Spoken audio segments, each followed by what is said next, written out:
The dust-coated stagecoach rattled to a stop outside the small town of Redemption, Texas, carrying Josephine O'Malley and the tattered remains of her hopes for a new beginning.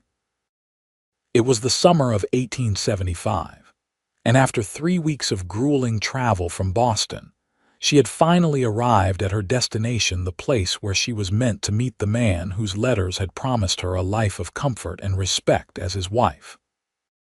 Josephine stepped down from the coach, her navy traveling dress wrinkled from the journey, her gloved hands clutching a small valise containing everything she owned in the world. At 22 years of age, with no family left in Boston after her father's passing, and the factory where she worked closing its doors, answering Mr. Edwin Porter's advertisement for a bride had seemed the only sensible choice. "You must be Miss O'Malley," called a thin, balding man in a suit that had seen better days. "I'm Frederick Toombs, Mr. Porter's business associate. I'm afraid I have some rather unfortunate news." Josephine's heart sank, but she maintained her composure. "Where is Mr. Porter?" "I sent a telegram informing him of my arrival date." Toombs cleared his throat, glancing around the dusty street as if hoping for an escape. "Yes, well, you see, Mr. Porter has since married another, a local widow with considerable property. The situation developed rather quickly, I'm afraid, after your correspondence was already well established." "Married another," Josephine repeated, her voice barely above a whisper as the implications settled over her like a shroud. "But I've traveled nearly 2,000 miles. I've spent my last dollars on this journey." "Most regrettable," Toombs said with artificial sympathy. "Mr. Porter sends his apologies and has authorized me to provide you with funds for a return journey." "Return to what?" Josephine asked, the weight of her situation crushing down upon her. Her father's debts had claimed their modest home. She had no job, no connections left in Boston. "Is everything all right here?" The deep voice came from behind Josephine. She turned to find herself looking up at a tall man with broad shoulders, his face partially shadowed by a wide-brimmed hat. Dusty riding clothes and well-worn boots marked him as a working man, but there was something in his bearing that commanded attention. "This is a private matter," Toombs replied curtly. The stranger's eyes, a striking blue that reminded Josephine of clear summer skies, studied her face for a moment. "Seems to me the lady might need assistance." "I'm quite fine, thank you," Josephine said automatically, though she was anything but. "Miss O'Malley came as a mail-order bride for Edwin Porter," Toombs explained with obvious discomfort. "Unfortunately, Mr. Porter's circumstances have changed." "He married someone else," Josephine clarified, her voice steady despite the humiliation burning in her chest. The stranger's jaw tightened. "Porter did that, did he?" He removed his hat, revealing thick waves of brown hair. "I'm Wade Sullivan, madam. Own the Broken Spur Ranch just outside of town." He turned his attention back to Toombs. "So Porter's already taken himself a wife after sending for this lady?" "Yes. Well, these things happen," Toombs replied dismissively. "I'm simply trying to arrange for Miss O'Malley's return journey." Wade Sullivan's eyes narrowed. "Then she's free to choose me." The words hung in the air like the first clap of thunder before a storm. "I beg your pardon," Josephine found her voice. Wade Sullivan met her gaze directly. "If Porter's fool enough to make promises he won't keep, then you're free to consider other offers." "I'm in need of a wife to help run my ranch. It's not a palace, but it's a good, honest living." "Mr. Sullivan," Josephine began, stunned by this unexpected turn, "you don't even know me." "I know you had the courage to travel across the country on the promise of a better life," he replied. "That tells me something about your character, Miss O'Malley. The rest, I reckon we can figure out along the way." Toombs cleared his throat. "This is highly irregular," So is leaving a woman stranded after promising her marriage, Wade cut in. His tone softened as he addressed Josephine. I'm not asking for an answer right now. Just offering you another option. You can stay at Mrs. Grayson's boarding house tonight on my account and think it over. Josephine regarded him carefully. There was something compelling about his directness, about the quiet confidence with which he spoke. But she hadn't come all this way to simply transfer herself from one unknown man to another. Why would you make such an offer to a complete stranger? She asked. A slight smile touched Wade's lips. Because I've been looking for someone with spirit enough to start fresh in a tough land.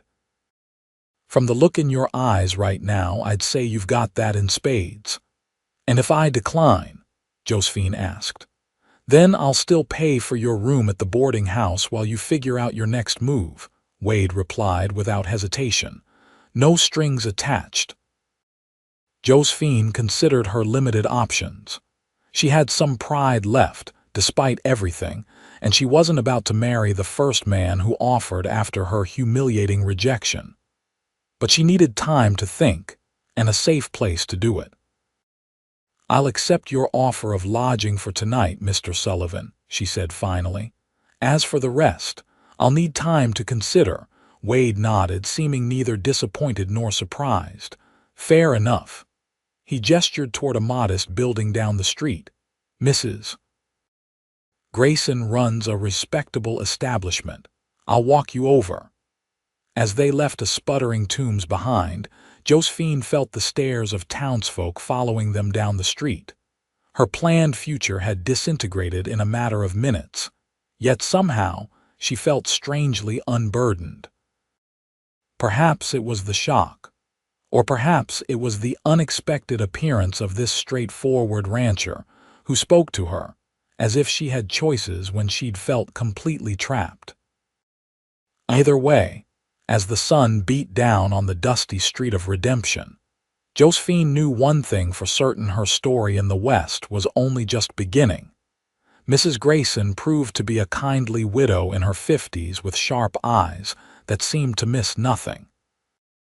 After Wade explained the situation in mercifully vague terms that preserved Josephine's dignity, the older woman showed her to a small but clean room on the second floor of the boarding house. You must be exhausted, dear, Mrs. Grayson said, lighting a lamp as the evening shadows grew longer. I'll bring up some supper shortly. A good night's rest will help clear your mind. Thank you, Josephine replied, sinking onto the edge of the narrow bed. I confess I'm feeling rather overwhelmed. Mrs. Grayson's expression softened. You wouldn't be the first girl to come west on promises that didn't pan out.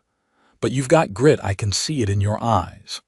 After the woman left, Josephine unpacked her meager belongings, including the letters from Edwin Porter that had convinced her to make this journey. The flowery promises of a comfortable home and a respectable position as the wife of a businessman now rang hollow. She tossed them onto the small desk by the window.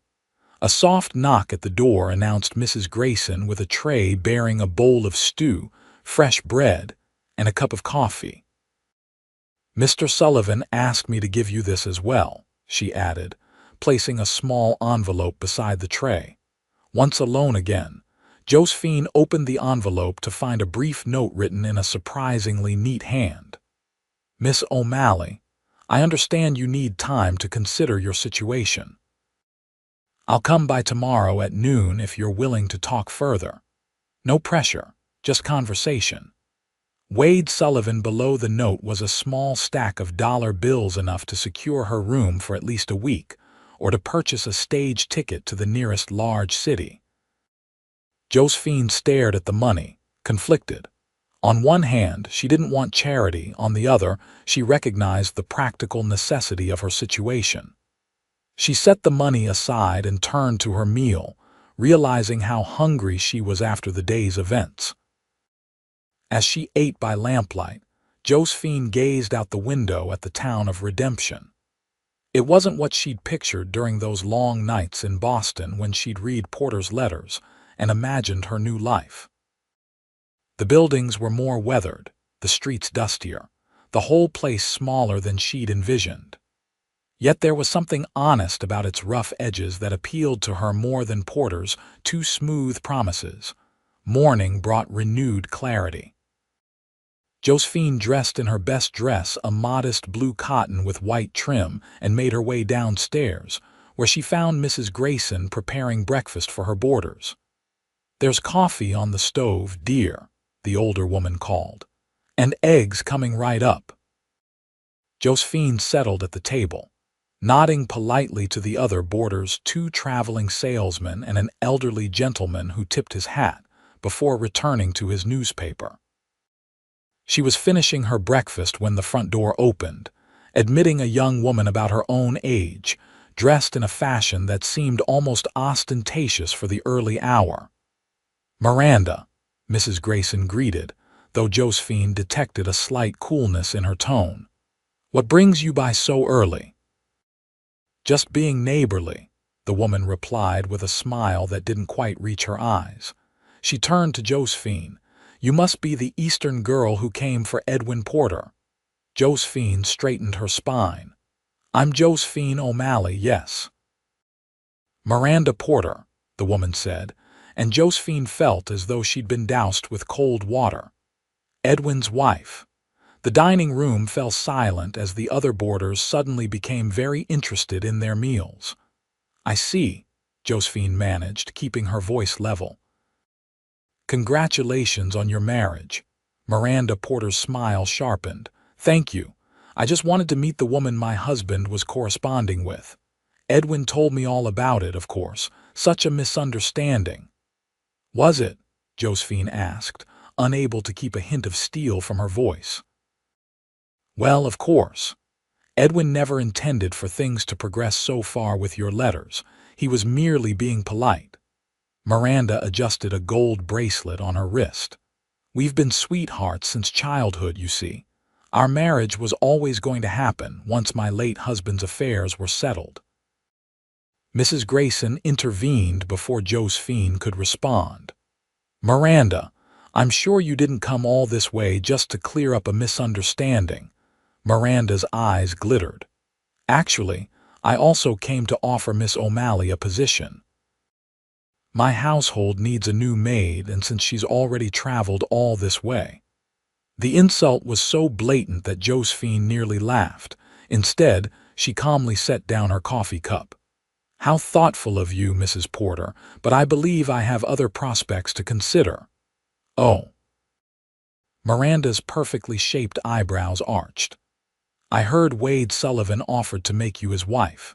Rather impulsive of him, wouldn't you say? Wade's a bit rough around the edges, hardworking, certainly, but hardly the sort a refined Eastern lady would consider."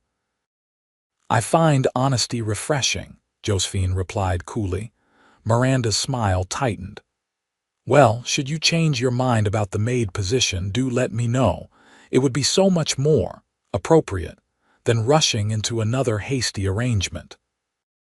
After Miranda departed in a cloud of expensive perfume, Mrs. Grayson placed a comforting hand on Josephine's shoulder. "Don't mind her. Miranda Blackwell Porter now, I suppose, has always thought herself above the rest of us because her daddy owned the bank before he lost it gambling." "Is that why she married her first husband?" Josephine asked. Mrs. Grayson nodded. "Old Mr. Jenkins was 30 years her senior but had money. He passed last year." She hesitated. "As for Wade Sullivan, he's a good man, works harder than anyone I know, built that ranch from nothing." "You think I should accept his offer?" Josephine observed. "I think you should talk to him," Mrs. Grayson replied carefully. "In this country, a woman needs either money of her own or a good partner. Wade Sullivan would be the latter." When noon arrived, Josephine was waiting on the boarding house porch, having spent the morning considering her limited options. The spring air was warm, carrying the scent of sage and distant rain. She watched as Wade Sullivan rode up on a handsome chestnut horse, dismounting with the easy grace of a man accustomed to life in the saddle. "Miss O'Malley," he greeted, removing his hat. In the full light of day, she could see his features more clearly: strong jawline, straight nose, those striking blue eyes set in a face weathered by sun and wind. He wasn't conventionally handsome like the Boston men she'd known, but there was an honest appeal to him. "Mr. Sullivan," she returned his greeting. "Thank you for the funds you left. It was very generous. It seemed the right thing to do." He gestured toward the street. "I thought we might walk a bit if you're amenable. Easier to talk without the whole town listening in." As they strolled down Redemption's main street, Josephine became aware of curious glances from townspeople. News traveled fast in small communities, and she had no doubt that everyone knew her situation by now. "I met Mrs. Porter this morning," she said, breaking the silence. Wade's expression darkened. "Did you now? I imagine that was interesting. She offered me a position as her maid," Josephine said with a wry smile. Wade actually stopped walking. "The nerve of that woman," he muttered. Then, seeming to catch himself, he added more carefully, "I hope you declined." "I did, though I'm not entirely sure what I'll do instead." Josephine looked directly at him. "Your offer yesterday was unexpected, Mr. Sullivan. And while I appreciate the gesture, I can't help wondering about your motives." Wade nodded slowly, as if he'd anticipated the question. "Fair enough. The simple truth is I need a wife. I've built a decent ranch, 500 acres, good cattle stock, a solid house, but it's no life for a man alone." He paused. "I've been thinking about advertising for a mail-order bride myself. Then you arrived, already here and needing a new situation." "So I'm convenient," Josephine stated. "You're available," Wade corrected. "And from what little I've seen, you've got spirit and dignity. Those are rare qualities." They had reached the edge of town, where the buildings gave way to open country. In the distance, Josephine could see rolling hills and patches of woodland under a vast blue sky. "What exactly would you expect of a wife?" she asked, the practical question that had been foremost in her mind. "Partnership," Wade answered promptly. "The ranch needs a woman's touch and management inside the house. I need someone who can keep accounts, help with correspondence, maybe eventually teach our children." He met her gaze directly. "As for the other aspects of marriage, I would expect fidelity and respect. I would offer the same. Affection might grow in time, but I wouldn't demand what isn't freely given." His straightforwardness was both refreshing and slightly embarrassing. Josephine felt her cheeks warm but maintained her composure. "And if we found we couldn't tolerate each other after all, then I'd make sure you had the means to establish yourself elsewhere," Wade said simply. "I'm not looking to trap anyone, Miss O'Malley." They turned back toward town, walking in companionable silence for a few moments. "Would you show me your ranch?" Josephine asked suddenly. "Before I make any decision, I'd like to see where I might be living." Surprise flickered across Wade's face, followed by a genuine smile that transformed his serious features. "I'd be happy to. Can you ride?" "It's been many years," Josephine admitted, "but yes." "Good. I'll arrange for horses tomorrow morning if that suits you." They parted at the boarding house with the agreement to meet at 8 the following day. As Josephine watched Wade walk away, she pondered the strange turn her life had taken. 24 hours ago, she'd been devastated by Porter's betrayal. Now she was seriously considering a marriage proposal from a man she barely knew. Yet something about Wade Sullivan's direct manner and clear-eyed honesty appealed to her far more than Edwin Porter's flowery letters ever had. There was no artifice to the rancher, no false promises, just the straightforward offer of a partnership that might, with time and effort, grow into something more. That evening, after a simple dinner at the boarding house, Josephine sat on the small balcony outside her room, watching twilight settle over Redemption. The sound of piano music drifted up from the saloon down the street, along with occasional bursts of laughter. This small frontier town was a world away from the crowded streets of Boston, yet she found herself strangely drawn to its openness, to the sense of possibility that seemed to hang in the very air. "Made any decisions?" Mrs. Grayson asked, joining her with 2 cups of tea. "I'm going to see Mr. Sullivan's ranch tomorrow," Josephine replied, accepting the offered cup gratefully. Mrs. Grayson nodded approvingly. "Smart. Never buy a horse without seeing it run first." Josephine laughed despite herself. "I'm not sure Mr. Sullivan would appreciate the comparison." "Oh, he would," the older woman assured her. "Wade's practical to his bones. It's what's made him successful when others failed." She sipped her tea thoughtfully. "His father was one of the first settlers here, built a small cabin on what's now the Broken Spur.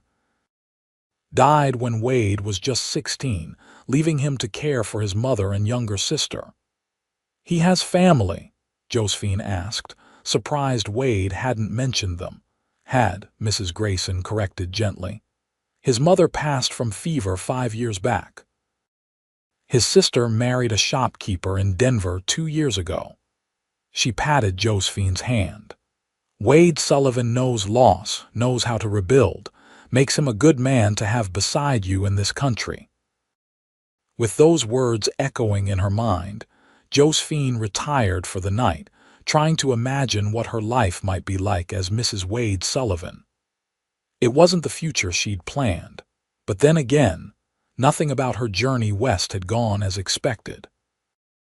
Perhaps that was the nature of the frontier, a place where plans gave way to adaptation, and survival depended on seizing unexpected opportunities. Morning brought clear skies and a fresh breeze that carried the promise of another warm day. Josephine dressed in her most practical outfit, a simple brown skirt and white shirtwaist, and braided her chestnut hair tightly. By 8 o'clock, she was waiting on the boarding house porch when Wade arrived with 2 horses. "Good morning, Miss O'Malley," he greeted, helping her mount a gentle-looking bay mare. "It's about an hour's ride to the ranch. The trail's easy enough." As they rode out of town, Josephine felt the curious stares of Redemption's residents. No doubt her riding out with Wade Sullivan would be the subject of considerable gossip before the day was through. "Does it bother you?" she asked as they left the last buildings behind. "The talk," Wade glanced over at her. "Small towns run on gossip like engines run on coal. Can't stop it, so I don't much concern myself with it." The countryside opened up around them, rolling grassland dotted with mesquite trees and occasional stands of oak. In the distance, blue mountains shimmered against the horizon. Despite her uncertainty about the future, Josephine found herself breathing more deeply, enjoying the sense of space and freedom. "It's beautiful," she said honestly. "It can be harsh," Wade replied, though she caught the pride in his voice. "Drought years are brutal. Winters can be long. But there's something about this land that gets in your blood." They rode in companionable silence, Wade occasionally pointing out landmarks or sharing bits of local history. He was surprisingly knowledgeable about the native plants and wildlife, and Josephine found herself genuinely interested in his explanations. "That's the north boundary of my property," he said eventually, indicating a fence line running along a gentle ridge. "The house is just beyond that stand of trees." As they crested the ridge, Josephine got her first view of the Broken Spur Ranch. The house was larger than she'd expected, a 2-story structure of timber and native stone with a wide porch wrapping around 3 sides. Several outbuildings clustered nearby, and in the distance, she could see cattle grazing in fenced pastures. "You built all this?" she asked, impressed despite herself. "The original house was my father's cabin," Wade explained as they rode toward the main building. "I've added to it over the years. The barn and bunkhouse are new in the last 3 years.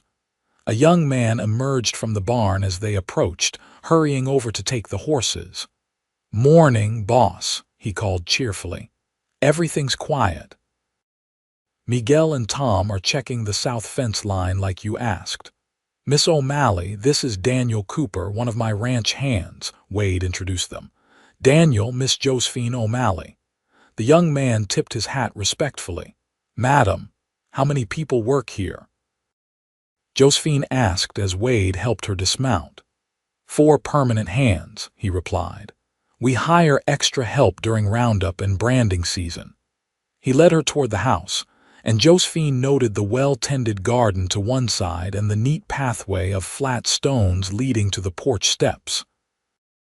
Someone had placed pots of bright wildflowers on either side of the front door, an unexpected touch of beauty that softened the frontier practicality of the place.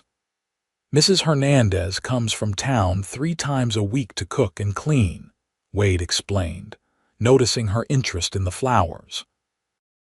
"She has a way with growing things." The interior of the house was simply furnished but unexpectedly comfortable. The front door opened into a large main room with a stone fireplace and solid wooden furniture. Bookshelves lined one wall, surprisingly well stocked with volumes ranging from practical farming manuals to novels and poetry collections. "You read Emerson?" Josephine asked, surprised to spot a familiar volume. A hint of color touched Wade's tan cheeks. "My mother was a schoolteacher before she married. She made sure I had an education, even out here." He showed her through the rest of the house a formal dining room, a study with a large desk, a spacious kitchen with modern iron cookstove, and upstairs, 4 bedrooms including a master chamber with attached dressing room. "The furniture was my mother's," Wade explained as they stood in the master bedroom. "It's seen better days, but it's solid. Of course, you'd be free to change things, make the place your own." The casual way he offered her authority over his home struck Josephine forcefully. Edwin Porter's letters had always emphasized how she would fit into his life, adapting to his preferences. Wade Sullivan, by contrast, seemed to be offering her a genuine partnership, a chance to create something together. Back downstairs, a middle-aged Hispanic woman had arrived and was preparing coffee in the kitchen. She greeted Josephine warmly before giving Wade a pointed look that made him clear his throat awkwardly. "Mrs. Hernandez believes I've been living like a bachelor for too long," he explained after the woman bustled out. "She's not entirely wrong." They took their coffee onto the back porch, which overlooked a small apple orchard and, beyond it, the rolling grasslands where cattle grazed. The peaceful scene was a far cry from the crowded streets of Boston or even the dusty bustle of Redemption. "I know it's not what you came west expecting," Wade said after a comfortable silence. "And I know we're strangers still, but I think we could build a good life here, Miss O'Malley." Josephine studied him over the rim of her coffee cup. In just 2 days, Wade Sullivan had shown himself to be honest, hardworking, and surprisingly thoughtful. He'd offered her a solution to her predicament without making her feel like a charity case, and the home he'd built spoke volumes about his character. "I have conditions," she said finally. Wade's eyebrows rose slightly, but he nodded for her to continue. "First, I would need time. We would marry quickly for propriety's sake, but I would want us to truly know each other before." She faltered, then pushed on. "Before the marriage becomes a true one in all respects." "Agreed," Wade said promptly. "What else?" "I want to be a true partner. I have a good head for numbers and organization. I would expect to have a say in the running of the ranch, not just the household." This time Wade's lips curved into a smile. "I was hoping you'd say something like that. Running a ranch this size takes more than muscle. It takes planning and good management." "Lastly," Josephine continued, If this arrangement doesn't work, if after a reasonable time we find we can't make a true marriage of it, you'll provide me with enough funds to establish myself elsewhere, as you promised." "You have my word," Wade said solemnly, "and I'd put it in writing if you prefer." Josephine considered him for a long moment, weighing the risks against the possibilities. Then she set down her coffee cup and extended her hand. "Then, Mr. Sullivan, I accept your proposal." Wade's calloused hand enclosed hers, warm and strong. "I'll do my best to make sure you don't regret it, Miss O'Malley." For the first time since arriving in Redemption, Josephine felt a genuine sense of hope. This wasn't the future she'd imagined, but perhaps it would be better than the one she'd planned. The town of Redemption buzzed with excitement over the news that Wade Sullivan and Josephine O'Malley would be married the following Sunday. Mrs. Grayson helped spread the word that it wasn't a hasty arrangement, but rather a fortunate meeting of two people who had been corresponding, a small falsehood that preserved Josephine's dignity. And that Edwin Porter's marriage to Miranda had simply cleared the way for a more suitable match. "People will talk regardless," Mrs. Grayson told Josephine as she helped her alter one of her dresses for the ceremony. "Better to give them a story they can feel good about than let them make up something scandalous." Wade visited the boarding house each day, sometimes taking Josephine for walks around town, other times bringing her to the ranch to familiarize herself with what would soon be her home. With each meeting, Josephine found herself growing more comfortable in his company. Wade was direct in his speech and earnest in his attentions, never pretending their arrangement was anything but practical, yet showing genuine interest in her opinions and experiences. "Tell me about Boston," he encouraged during one of their walks. "What was your life like there?" Josephine described her childhood in a modest but respectable neighborhood, her father's work as a clerk in a shipping office, and her own employment at a textile factory after finishing school. "It wasn't an exciting life," she admitted, "but it was stable until my father died. The debts he left." She shook her head. "The factory closed the same month. It seemed like a sign that I needed to make a change." "Is that when you answered Porter's advertisement?" Wade asked. Josephine nodded. His letters painted such a picture of opportunity here. A growing town, his successful business. She gave a rueful smile. "I should have been more skeptical." "Porter has a way of making things sound better than they are," Wade said with a hint of grimness. "His successful business is a small general store that stays afloat mainly because his new wife had inheritance money." 3 days before the wedding, while Josephine was shopping for supplies at that very store, deliberately when she knew Porter would be out, Miranda Porter cornered her by the fabric bolts. "So you've decided to settle for Wade Sullivan," Miranda said, her voice pitched to carry to the other shoppers. "How practical of you." "I consider myself fortunate," Josephine replied evenly. "Mr. Sullivan is a good man." Miranda fingered an expensive length of silk. "Good, yes. Simple. Unrefined, but I suppose when one is desperate." She let the implication hang in the air. Josephine felt a flash of anger on Wade's behalf. "Mr. Sullivan has built something real with his own hands," she said, keeping her voice level. "That takes intelligence and character qualities I've come to value more than empty charm." Miranda's smile tightened. "Edwin and I were hoping you might stay in town. We still need a maid, and really, wouldn't that be more suitable for someone of your background? After all, what does a factory girl know about being a rancher's wife?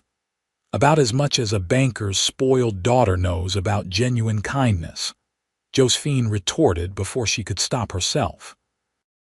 Immediately, she regretted the sharp words, not because they weren't deserved, but because they lowered her to Miranda's level.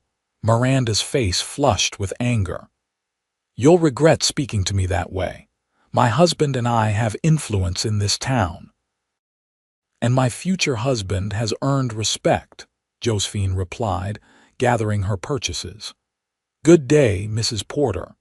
She left the store with her head high, though her hands trembled slightly with the aftermath of the confrontation.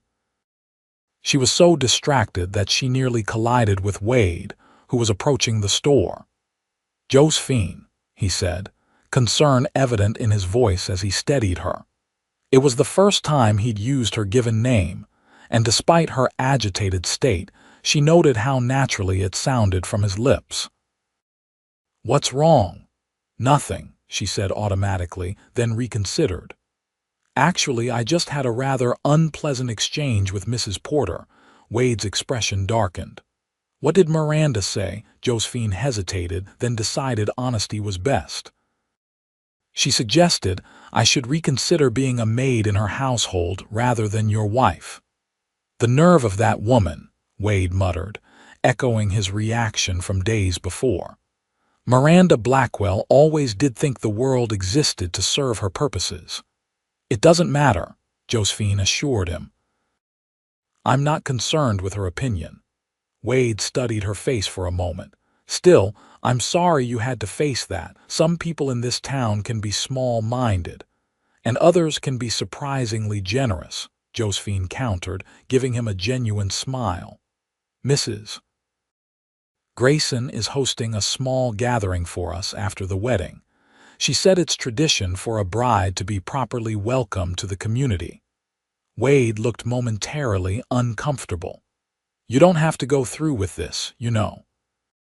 If you've changed your mind, I haven't, Josephine interrupted firmly.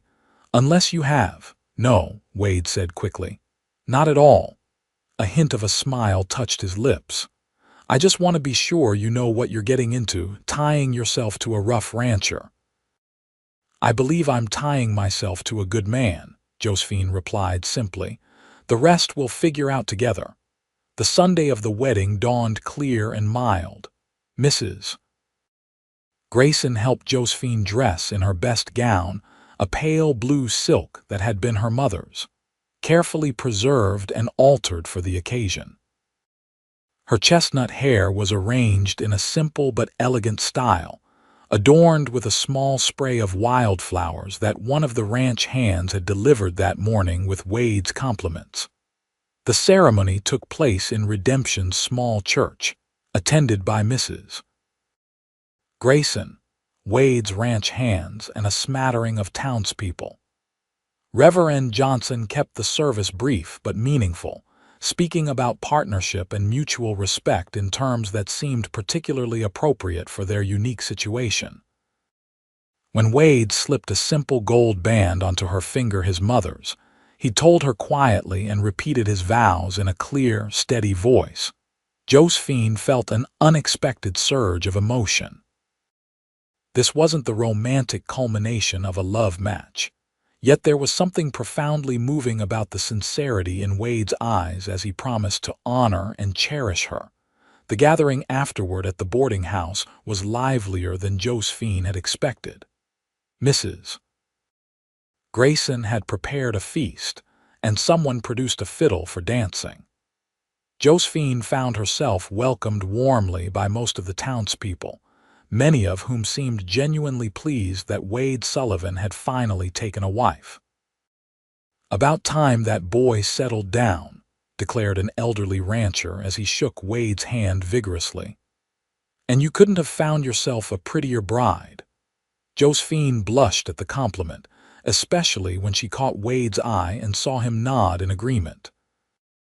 Edwin and Miranda Porter made a brief appearance, ostensibly to offer congratulations but primarily, Josephine suspected, to satisfy their curiosity.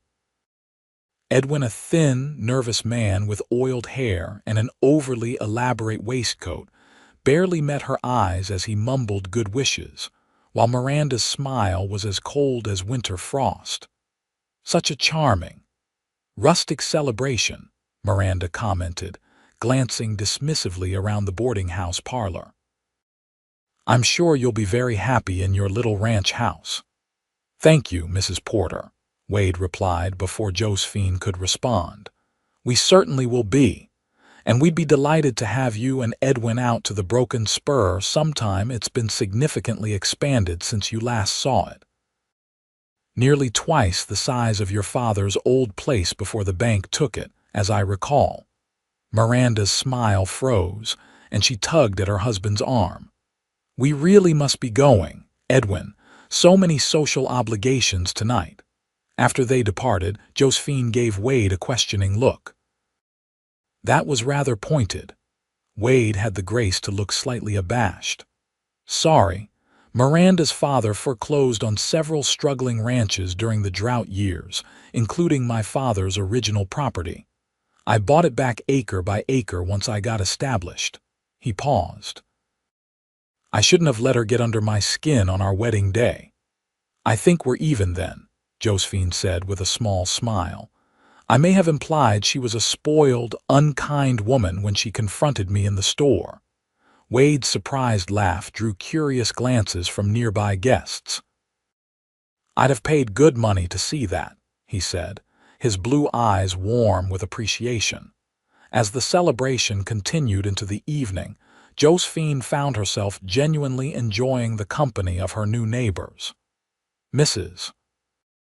Hernandez, Wade's housekeeper, pulled her aside at one point to press a small package into her hands. Wedding gift, the woman said with a motherly smile.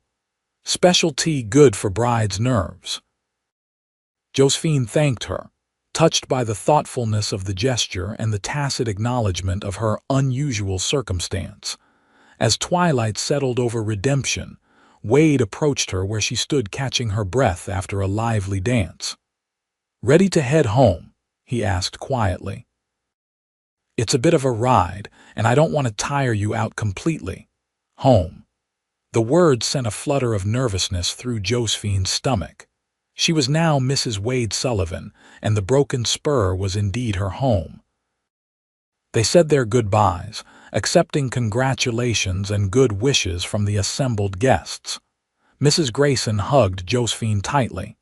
You've made a good choice, the older woman whispered, and so has he. The ride to the ranch was mostly silent. The soft clop of hooves and the occasional nightbird call the only sounds breaking the evening stillness. Josephine was acutely aware of Wade riding beside her, his tall figure silhouetted against the deepening twilight. For all the time they'd spent together over the past week, this moment felt profoundly different. They were husband and wife now, bound by law and promise. The ranch house was lit up welcomingly when they arrived, lanterns glowing in the windows. Mrs. Hernandez had evidently come ahead to prepare the house for their return, and a small supper waited in the kitchen despite the food they'd already enjoyed at the celebration. She's been cooking for 3 days, Wade said with a fond shake of his head. Determined we won't starve during our first week of marriage. The mention of their marriage hung in the air between them, a reminder of all that remained undefined in their relationship. Wade cleared his throat. I've had the blue bedroom prepared for you, he said. I thought. That is, we agreed you'd want time. Thank you, Josephine said quietly, relieved and yet somehow disappointed at the same time. I appreciate your understanding. Wade nodded. Your trunks arrived from the boarding house this morning. Everything should be in your room. He hesitated. Would you like me to show you up? The house felt different now that she was here as its mistress rather than a visitor. As they climbed the stairs, Josephine was keenly aware of Wade's presence behind her, of the soft creak of his boots on the wooden steps. The blue bedroom was across the hall from the master chamber that would, presumably, someday be theirs together. Someone, Mrs. Hernandez, most likely had placed a vase of fresh wildflowers on the dresser and turned down the crisp sheets on the bed. Will you be comfortable here? Wade asked, remaining in the doorway. Yes, very much so, Josephine assured him. An awkward silence fell between them. Well then, Wade said finally. Good night, Josephine. Sleep well. Good night. Wade, she replied, his given name still unfamiliar on her tongue. After he'd gone, Josephine moved about the room, unpacking her few belongings and preparing for bed. Through the window, she could see the vast expanse of starlit prairie stretching away toward the distant mountains. It was beautiful and intimidating at the same time, much like her new marriage. As she slipped into bed, Josephine reflected on the strange path that had brought her to this moment. She had come west seeking security and a fresh start, only to have her plans collapse upon arrival. Yet somehow, in just over a week, she had become the wife of a man who offered her not just security but respect and the promise of a true partnership. Wade Sullivan was still largely a mystery to her, but her instincts told her she could trust him. In time, perhaps their practical arrangement might grow into something more, something with the warmth and affection she'd secretly hoped for when she first decided to become a mail-order bride. For now, though, sleep beckoned, and tomorrow would be her first full day as mistress of the Broken Spur Ranch. The rhythm of life at the Broken Spur quickly absorbed Josephine into its steady flow. She rose early each morning, often finding Wade already gone to oversee the day's work with his men. Mrs. Hernandez arrived 3 days a week to cook and clean, but on other days, Josephine took charge of the household tasks, learning the peculiarities of the large iron cookstove and the best ways to preserve food in the dry climate. To her surprise, Wade had been entirely serious about wanting her help with the ranch's management.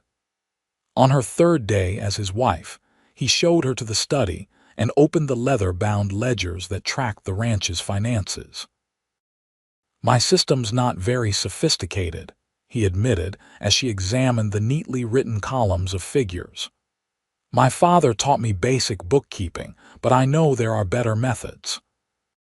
Josephine, who had helped her own father with accounts for his small shipping clients, recognized the solid foundation of Wade's system, but also the places where improvements could be made. "This is actually quite well organized," she told him. "But I think we could implement a few changes that would make tracking profits and losses easier." The pleased look on Wade's face when she said, "We" gave Josephine a warm feeling of accomplishment. He listened attentively as she outlined her ideas, asking intelligent questions and offering insights about the ranch's operations that helped her understand the business better. By the end of her first week as Mrs. Sullivan, Josephine had reorganized the study, created a new accounting system, and begun cataloging the ranch's assets in a way that would make future planning easier. Wade seemed genuinely impressed with her work, and his appreciation bolstered her confidence. Their personal relationship developed more cautiously. They shared meals and evening conversations, gradually learning each other's histories and habits. Wade proved to be an attentive listener, genuinely interested in her stories of Boston and her perspectives on books they'd both read. For her part, Josephine found herself fascinated by his experiences building the ranch and his deep knowledge of the land and its ways. Physical contact between them remained limited to the occasional brush of hands when passing items at the dinner table or Wade's steadying grip when he helped her mount her horse. Yet Josephine was increasingly aware of him as a man, the breadth of his shoulders when he removed his jacket in the evening, the surprising gentleness of his calloused hands, the way his eyes crinkled at the corners when something amused him. 2 weeks after their wedding, a sudden spring storm brought torrential rain that turned the ranch yard into a sea of mud. Wade returned to the house drenched and exhausted after spending hours helping the hands secure frightened cattle and repair a damaged fence. "You're soaked through," Josephine exclaimed when he stomped into the kitchen, water streaming from his hat and coat. "You'll catch your death. Let me draw you a hot bath." She bustled about, heating water on the stove while Wade peeled off his sodden outer garments. By the time the bath was ready in the small washroom off the kitchen, his teeth were chattering despite his efforts to hide his discomfort. "I've left towels for you," Josephine said, avoiding looking directly at him as she moved toward the door. "I'll have hot coffee waiting when you're done." "Thank you," Wade said, his voice rough with cold and fatigue. "You're a godsend, Josephine." The simple compliment warmed her as she returned to the kitchen to prepare a hearty meal. She had just set a pot of stew to simmer when she heard a crash from the washroom, followed by a muffled curse. "Wade," she called, hurrying to the door. "Are you all right?" "Fine," came the strained reply. "Just dropped the soap. Damn arm doesn't want to cooperate." Josephine hesitated, concerned. "May I come in?" A pause, then, "if you're comfortable." She entered to find Wade sitting in the tub, his right arm held awkwardly across his chest. Even through the steam, she could see the angry red swelling around his shoulder. "You're injured," she said, instinctively moving closer. "Why didn't you say something?" "It's just a sprain," Wade replied, though the tightness around his eyes betrayed his pain. "Got thrown against a fence post when a steer panicked." "Let me help," Josephine said decisively, rolling up her sleeves and reaching for the soap he dropped. "This is ridiculous. You can't even wash properly." If Wade was surprised by her practical approach, he didn't show it. He submitted to her ministrations as she carefully washed his back and injured arm, her touch gentle but efficient. Josephine kept her eyes averted from his more private areas, focusing on the task at hand despite the intimacy of the situation. "My father had rheumatism in his later years," she explained as she worked. "I often helped him bathe when the pain was bad." When she'd finished, she handed him a towel and stepped back. "Can you manage the rest?" "Yes," Wade said, his voice oddly husky. "Thank you, Josephine." She nodded briskly. "I'll find some liniment for that shoulder, and you'll need a sling." By the time Wade emerged from the washroom, dressed in dry clothes, Josephine had prepared hot coffee, set the table for their meal, and laid out bandages and a bottle of Dr. Peterson's miracle liniment that she'd found in the medicine cabinet. "Sit," she instructed, gesturing to a kitchen chair. "Let me see to that shoulder before we eat." Wade obeyed without argument, watching her face as she carefully applied the strong-smelling liniment to his injured shoulder and bound it with practiced hands. Her fingers worked surely, but she was intensely aware of the warmth of his skin beneath her touch, the solid strength of muscles even in their damaged state. "You're good at this," Wade observed. "I told you, my father, it's not just the bandaging," Wade interrupted gently. "It's how you take charge when needed, how you don't flinch from what needs doing." His blue eyes held hers. Most city women would have called for a servant or fainted at the thought of entering a washroom with a man in the tub. Josephine felt a blush rising in her cheeks. "Yes, well, I'm practical by nature, and we're married after all." "In name so far," Wade reminded her softly. The moment stretched between them, taut with unspoken possibilities. Then Josephine straightened, tucking a stray strand of hair behind her ear.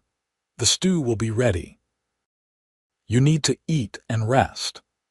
That evening, as they sat before the fireplace in the main room, Josephine with her mending, Wade attempting to read despite his discomfort, she found herself watching him when he wasn't looking. 2 weeks of marriage had taught her much about Wade Sullivan's character. His integrity, his quiet intelligence, his occasional flashes of dry humor. What had begun as a practical arrangement was becoming something else, something she wasn't quite ready to name but could no longer deny. "You're staring," Wade said without looking up from his book. Josephine startled. "I was just wondering if you needed anything for the pain." Wade closed his book and met her gaze.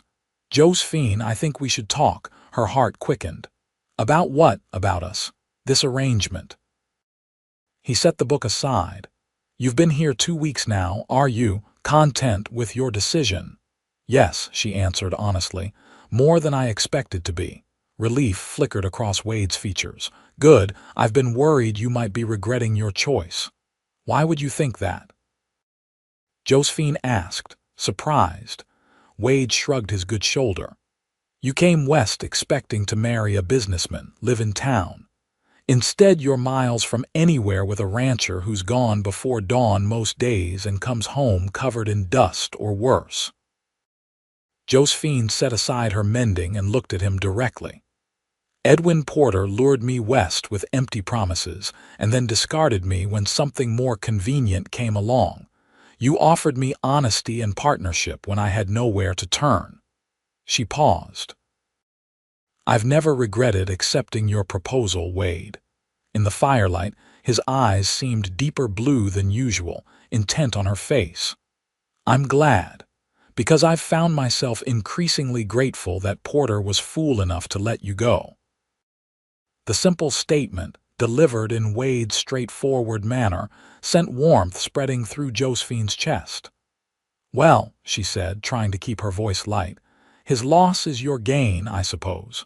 "My very great gain," Wade agreed seriously. They looked at each other across the space between their chairs, the air suddenly charged with awareness. Then Wade winced as he shifted his injured shoulder, breaking the moment. "You should rest," Josephine said, rising to her feet. "That injury won't heal if you don't give it proper care." Wade stood as well, towering over her in the firelit room. "You're probably right." He hesitated, then added quietly, "Thank you, Josephine, not just for today, but for everything since you arrived. You've already made the Broken Spur more of a home than it's been in years." Impulsively, Josephine stepped forward and placed a gentle kiss on his cheek. "Good night, Wade. I hope your shoulder feels better in the morning." His eyes widened slightly at the unexpected gesture, but he made no move to stop her as she gathered her mending and moved toward the stairs. "Good night," he called softly after her. In her bedroom, Josephine touched her fingers to her lips, surprised by her own boldness. It was only a kiss on the cheek, the most innocent of affections, yet it felt like a significant step in their evolving relationship. As she prepared for bed, Josephine acknowledged to herself what she had been reluctant to admit. She was developing genuine feelings for her practical, honorable husband. The question now was whether Wade Sullivan felt the same, or if her growing attachment would remain one-sided in what had begun as a marriage of convenience. Spring gave way to early summer, bringing longer days and the busy season of calving at the Broken Spur. Josephine adapted quickly to ranch life, learning to ride with greater confidence and even helping with some of the lighter ranch work when extra hands were needed. The account books flourished under her management, and Wade increasingly sought her input on business decisions. "I'm thinking of buying the Jenkins property that borders our east pasture," he told her one evening as they sat on the porch after dinner, watching the sunset paint the distant mountains in shades of purple and gold. "It would give us access to the year-round spring there, make a big difference during dry years." Josephine considered the proposal. Over the past weeks, she'd come to understand the ranch's operations in detail. "It makes sense," she agreed. "But the asking price seems high from what you've told me," Wade nodded. "Old man Peters who's selling it thinks he can get top dollar because we need that water access." "What if we approached it differently?" Josephine suggested. "The Hendersons are looking to sell some of their cattle stock because their youngest son is going east to school. If we bought those cattle at a fair price, we could offer Peters a combination of cash and stock. He's been wanting to expand his herd." Wade stared at her for a moment, then broke into a broad smile. "That's brilliant, Josephine. Peters has been complaining about the quality of his breeding stock for years." He shook his head admiringly. "You've got a real head for this business." Josephine felt a flush of pleasure at his praise. "I enjoy it," she admitted. "It's satisfying, seeing how all the pieces fit together to make the ranch work." "We make a good team," Wade said, his voice warm in the gathering twilight. "We do," Josephine agreed, suddenly acutely aware of his proximity on the porch swing they shared. In the weeks since the incident with his injured shoulder, there had been a subtle shift in their relationship. Wade's touches lingered a bit longer when he helped her down from her horse. Their evening conversations stretched later into the night.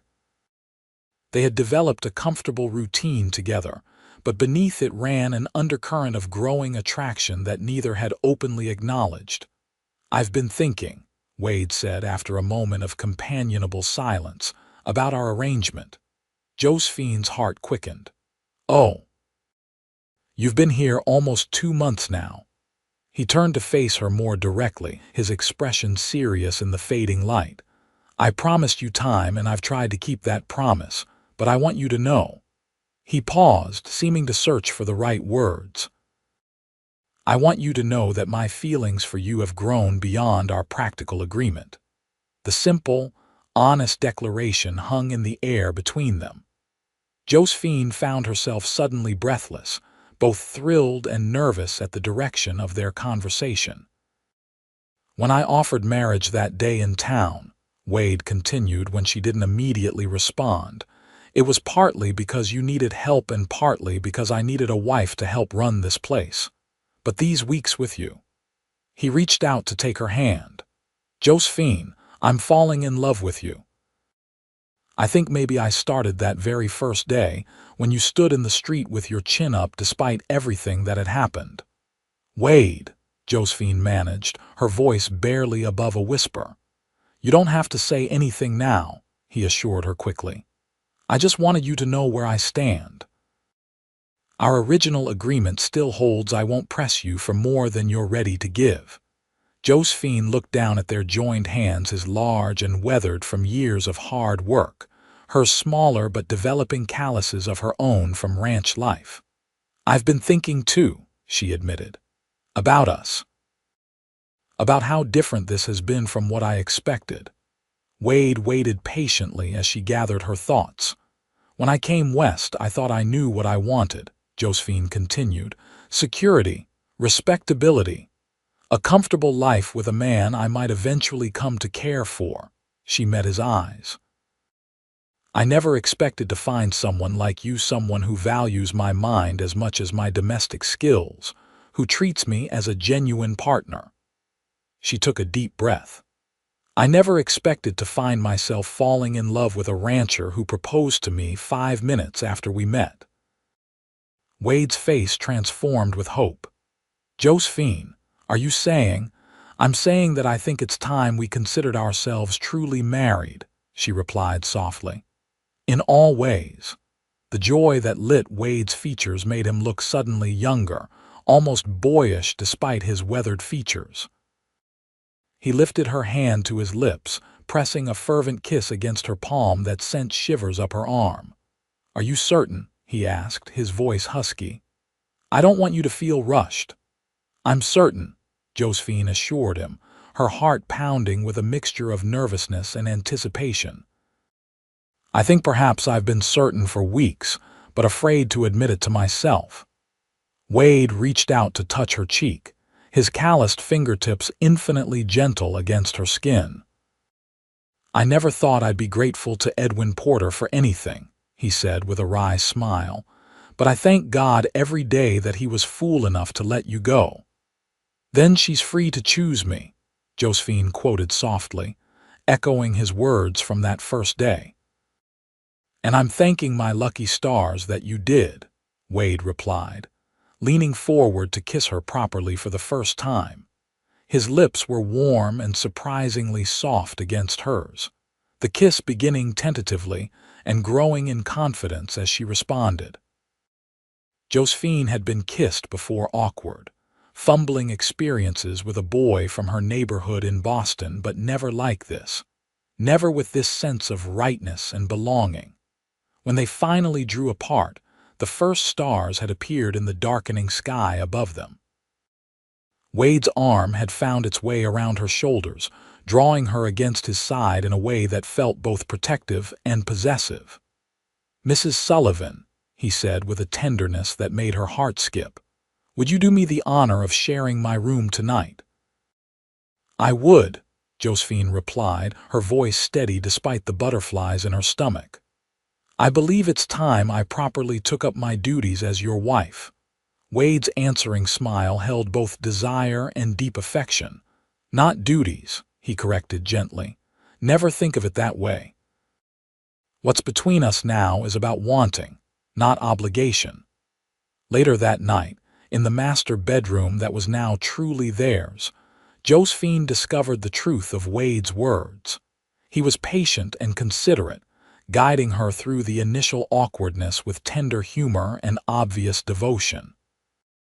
What began as nervous anticipation transformed into something beautiful, a genuine joining of two people who had found in each other far more than they had initially sought. Afterward, lying in Wade's arms as moonlight streamed through the curtains, Josephine marveled at the strange path that had brought her to this moment of contentment. "What are you thinking?" Wade asked drowsily, his fingers tracing patterns along her bare shoulder. "I'm thinking about fate," she replied honestly, "about how the worst disappointment of my life led me to the greatest happiness." Wade pressed a kiss to her forehead. "Remind me to thank Porter properly someday." Josephine laughed softly. "I'm not sure he deserves the credit." "I think we made our own fate, you and I." "Maybe so," Wade agreed. "But whatever brought you to redemption that day, I'm grateful for it." His arms tightened around her. "Welcome home, Josephine Sullivan." In his embrace, with the vast Texas night surrounding their ranch house, Josephine felt the truth of those words down to her bones. She had come west seeking a home and a husband, and against all odds, she had found both along with a love she hadn't dared to hope for. The seasons turned, and life at the Broken Spur settled into a rhythm that suited both Wade and Josephine perfectly. By autumn, the ranch was thriving under their joint management. Wade's idea to acquire the Jenkins property, combined with Josephine's clever negotiation strategy, had secured them the valuable water rights that would sustain the ranch through future dry spells. Their cattle herd was growing, and Wade had begun to develop a reputation in the region for quality stock. Josephine bloomed in her role as Wade's wife and partner. Her natural organizational abilities transformed the ranch's operations, while her warm presence made the house a true home. She'd established a small vegetable garden that flourished under her care, learned to make soap and candles from Mrs. Hernandez, and even mastered the art of baking bread in the temperamental oven. More importantly, her relationship with Wade deepened with each passing day. What had begun as a practical arrangement had transformed into a genuine love match. They worked well together, respected each other's strengths, and found in one another the perfect complement to their own natures. "I've been thinking," Wade said one evening in late October as they sat before the fire after dinner. Outside, the first cold snap of the season had brought frost to the pastures. "Christmas will be here before we know it." Josephine agreed, looking up from the shirt she was mending. "I should start planning. Mrs. Hernandez mentioned that the Hands usually expect a special dinner." "They do," Wade confirmed, "but I was thinking about something else." He hesitated, seeming uncharacteristically nervous. "I thought perhaps we might invite your friend Mrs. Grayson from town. And maybe, I thought we might invite your sister to visit." Josephine stared at him in surprise. "My sister, Elizabeth, but she's in New York. We haven't spoken in years, not since she married against my father's wishes." "I know," Wade said gently. "You've mentioned her a few times." "It seems to me you miss her." Josephine set her sewing aside, touched by his thoughtfulness. I do miss her, but I don't even know where to find her exactly. The last letter I had was nearly 2 years ago. I took the liberty of making some inquiries, Wade admitted. I wrote to a business associate in New York last month, asked him to see if he could locate her. He reached into his pocket and withdrew an envelope. This came on yesterday's stage.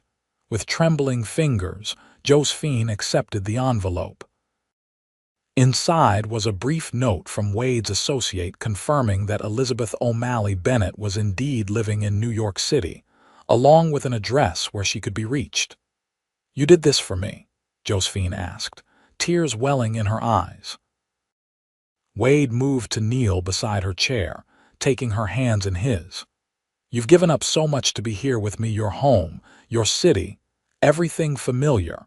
I thought perhaps having your sister visit might ease the missing sometimes." Josephine leaned forward to kiss him fervently. "Thank you," she whispered against his lips. "This means more to me than I can say." Wade smiled, reaching up to brush a tear from her cheek. "Write to her. Invite her for Christmas or whenever she can manage the journey. The Broken Spur has plenty of room." That night, Josephine penned a long letter to her estranged sister, pouring out the story of her journey west, her disastrous arrival, and the unexpected happiness she'd found with Wade. She described the ranch, their life together, and extended a heartfelt invitation for Elizabeth to visit whenever possible. As autumn deepened toward winter, Josephine found herself experiencing occasional waves of nausea in the mornings and unusual fatigue by day's end. At first, she attributed it to the changing seasons and the busy pace of ranch life. But when the symptoms persisted into November, she began to suspect a different cause. She confided her suspicions to Mrs. Hernandez, who smiled knowingly and brewed her a special tea to settle her stomach. "A spring baby," the older woman predicted, patting Josephine's still flat abdomen. "Good timing. The busiest ranch work will be done before your time comes." Josephine waited another week to be certain before telling Wade. She chose an evening when they'd shared a particularly pleasant dinner, the fire crackling cheerfully in the grate as they relaxed in the main room afterward. "Wade," she began, setting aside the book she'd been pretending to read, "I have something important to tell you." He looked up from his ledger, his expression immediately concerned at her serious tone. "Is everything all right?" Josephine moved to sit beside him on the sofa, taking his hand in hers. "Everything is wonderful," she assured him, "but there's going to be a change at the Broken Spur come spring." She placed his palm against her stomach. "We're going to have a baby." Wade's expression transformed from confusion to wonder in the space of a heartbeat. "A baby," he repeated, his voice suddenly hoarse. "You're certain?"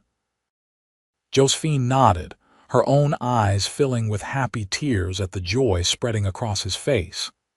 "Mrs. Hernandez confirms it. Sometime in late April or early May, she thinks." "A baby," Wade said again, seeming unable to find other words.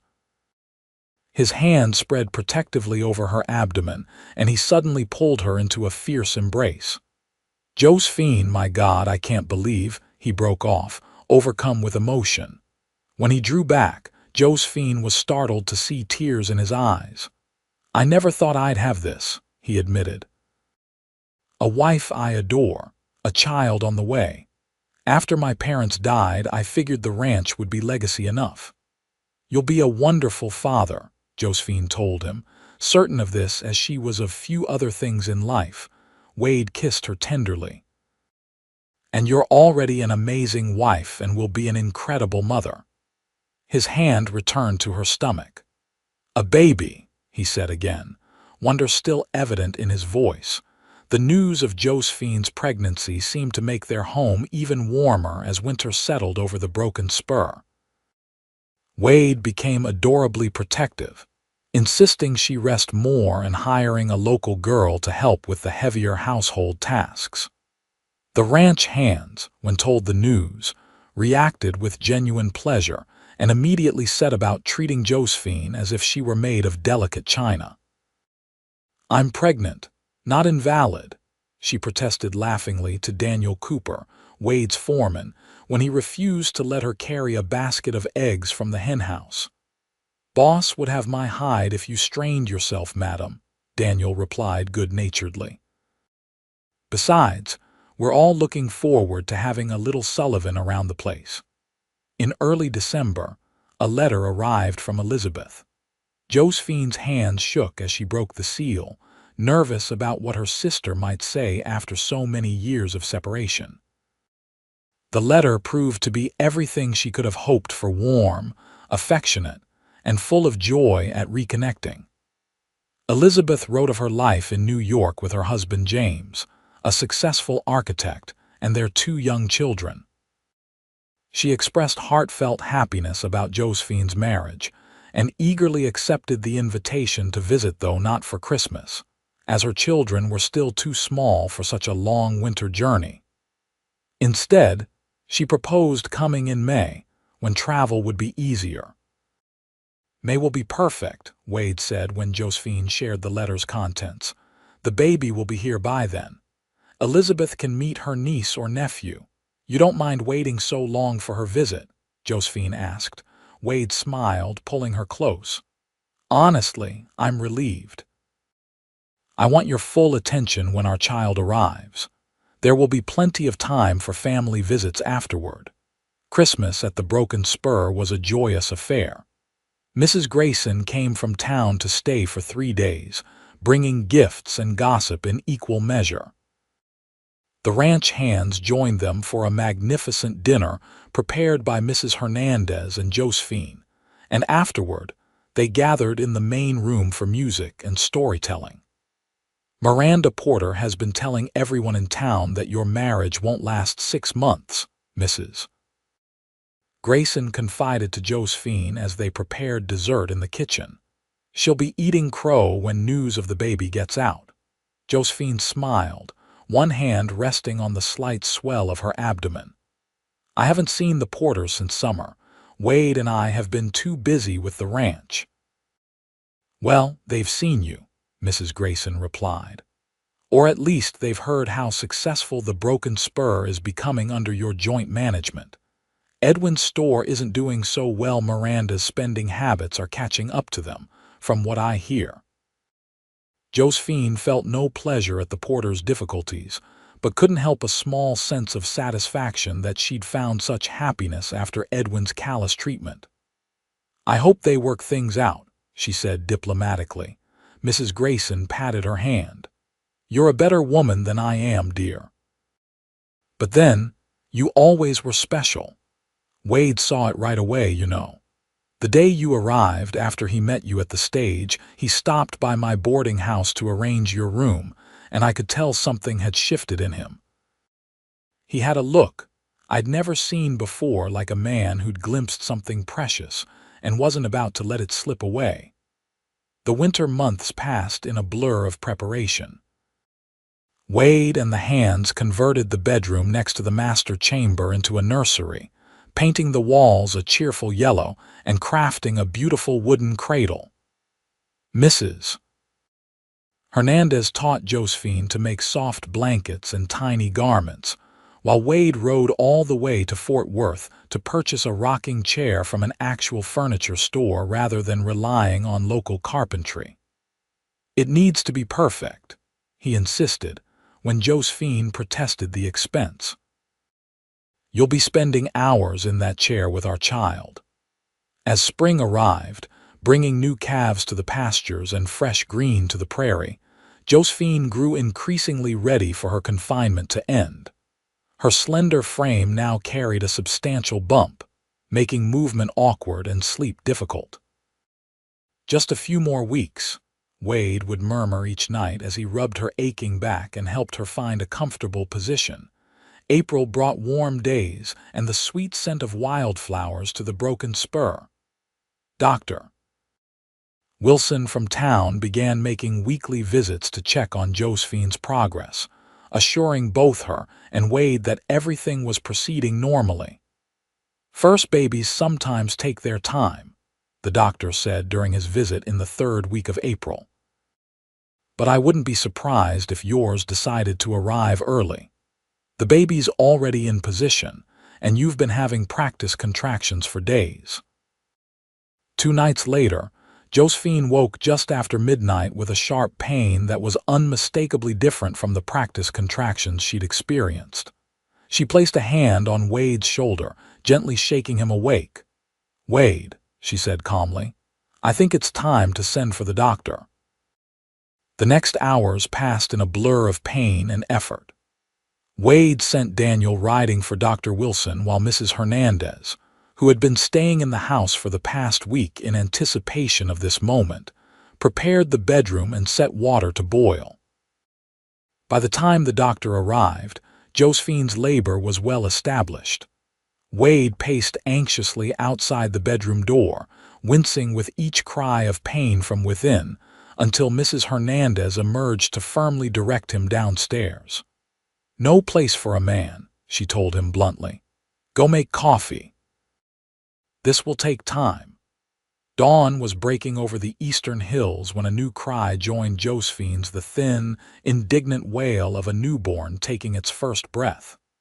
Wade, who had worn a path in the kitchen floor with his pacing, froze at the sound, his face a study in terrified joy.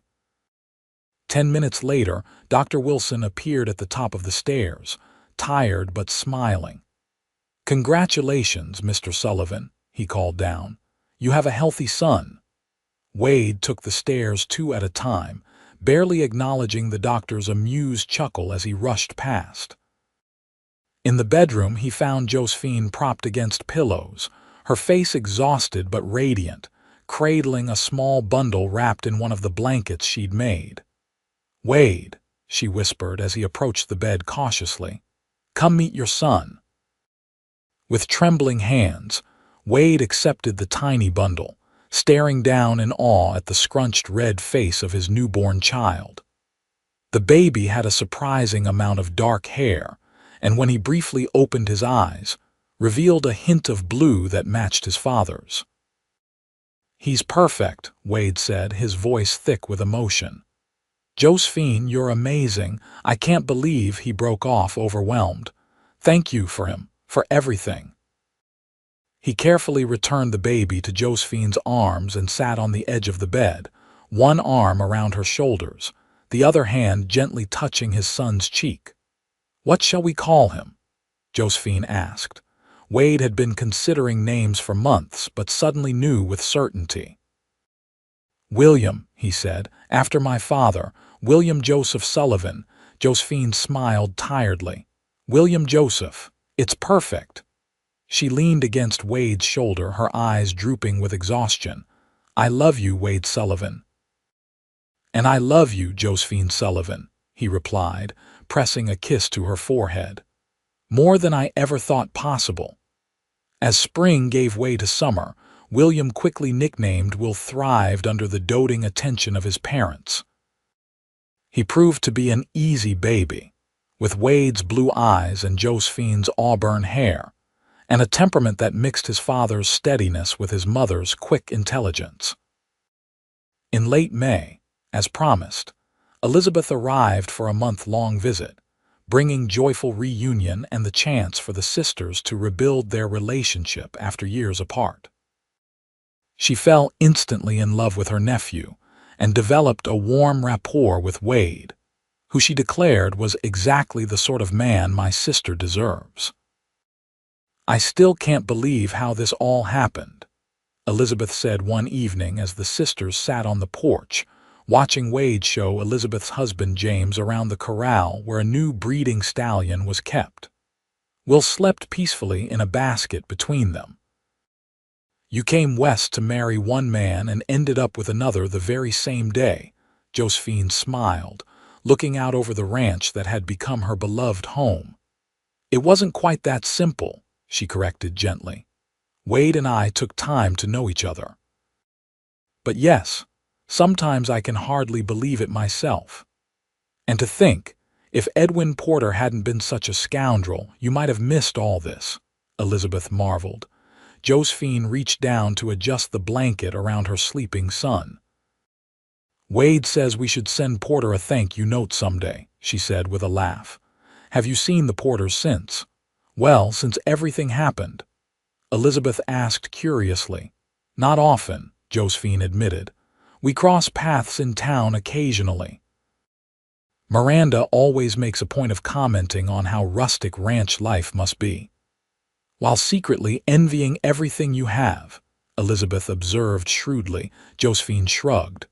"Perhaps. They've had their struggles. Edwin's store isn't doing well from what I hear." "Well, I think it's marvelously fitting," Elizabeth declared. "The man who discarded you is struggling while you found true happiness. There's justice in that." "I don't wish them ill," Josephine said honestly, "but I am profoundly grateful for how things turned out." She watched as Wade laughed at something James said, his face lighting up in the way that still made her heart skip. "I came west looking for security and found love instead." As summer waned toward autumn once more, the Broken Spur Ranch continued to prosper under the Sullivan partnership. Wade's innovative breeding program was producing exceptional stock, while Josephine's management kept the business side running smoothly, even with a baby demanding much of her attention. On a golden September afternoon, nearly a year and a half after Josephine had first stepped down from the stagecoach in Redemption, she sat under an oak tree near the house, watching Wade play with 5-month-old Will on a blanket spread on the grass. The baby's delighted giggles rose into the warm air as his father lifted him high overhead, then brought him down for a noisy kiss on his chubby cheeks. Josephine's heart swelled with contentment as she observed the two most important people in her world. How strange and wonderful life could be, she mused. A single moment of heartbreak being told she'd been replaced, as Edwin Porter's bride had led directly to the greatest joy she could imagine. Wade caught her watching and smiled, the same warm smile that had first given her hope on that desperate day in Redemption. "What are you thinking about, Mrs. Sullivan?" he called, settling Will against his shoulder as he walked toward her. "I'm thinking about fate," she replied, echoing words she'd spoken on their first night truly together. "And how thankful I am that mine brought me to you." Wade sat beside her, transferring their drowsy son to her arms. "Not just fate," he corrected gently, pressing a kiss to her temple. "Choice too. You chose to trust me when you had every reason not to trust any man. You chose to build this life with me." "The best choice I ever made," Josephine agreed, leaning into his embrace as Will drifted to sleep against her chest. Above them, the vast Texas sky stretched endlessly blue, promising more seasons, more years, more moments of the deep, abiding happiness they had found together. From an inauspicious beginning, a mail-order bride told she'd been replaced had grown a love story neither of them could have anticipated, but both now treasured beyond measure. "Then she's free to choose me," Wade had said that day in Redemption, offering a practical solution to her desperate situation. Neither of them could have known then how those simple words would transform both their lives, leading them to a happiness far greater than either had dared to dream.